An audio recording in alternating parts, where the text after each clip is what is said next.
Herzlich willkommen zu einem neuen Video. Heute zeige ich euch ein leckeres Rezept für einen schnellen Spaghetti-Nudelsalat mit Garnelen und Gemüse. Dafür als erstes einen großen Topf mit reichlich gesalzenem Wasser für die Spaghetti aufsetzen. Sobald das Wasser kocht, 300 Gramm Spaghetti ins kochende Wasser geben, für 6 bis 7 Minuten oder nach Packungsanweisung bis fest garen, gelegentlich mal umrühren.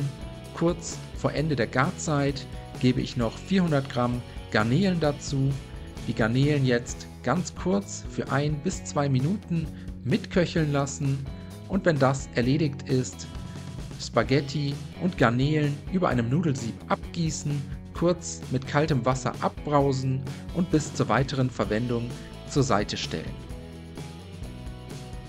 Jetzt kümmern wir uns um das Dressing. Dafür eine große Limette entsaften, den Limettensaft in eine kleine Schüssel geben, außerdem etwa 100 Milliliter Sweet Chili Soße dazugeben, dann noch Sojasauce, ebenfalls ca. 75 bis 100 Milliliter und zum Schluss noch Knoblauch sowie Ingwer dazu reiben, 1 bis 2 Knoblauchzehen und ein daumengroßes Stück Ingwer. Anschließend alles einmal gut umrühren, damit sich alle Zutaten gleichmäßig verteilen können. Und dann sind wir mit dem Dressing auch schon fertig. Jetzt eine große Salatschüssel hernehmen, Spaghetti, Garnelen und das Dressing in die Rührschüssel geben.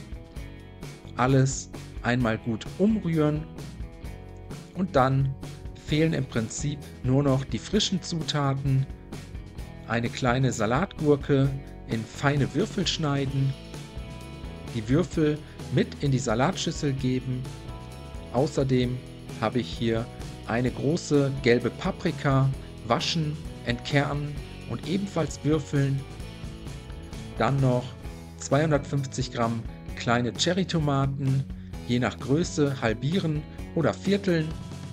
Und zum Schluss noch ein kleines Bund Frühlingszwiebeln, putzen, das welke Grün entfernen und in feine Streifen schneiden. Alles mit in die Rührschüssel geben, jetzt ein letztes Mal gut umrühren, eventuell nochmals abschmecken und dann sind wir fertig.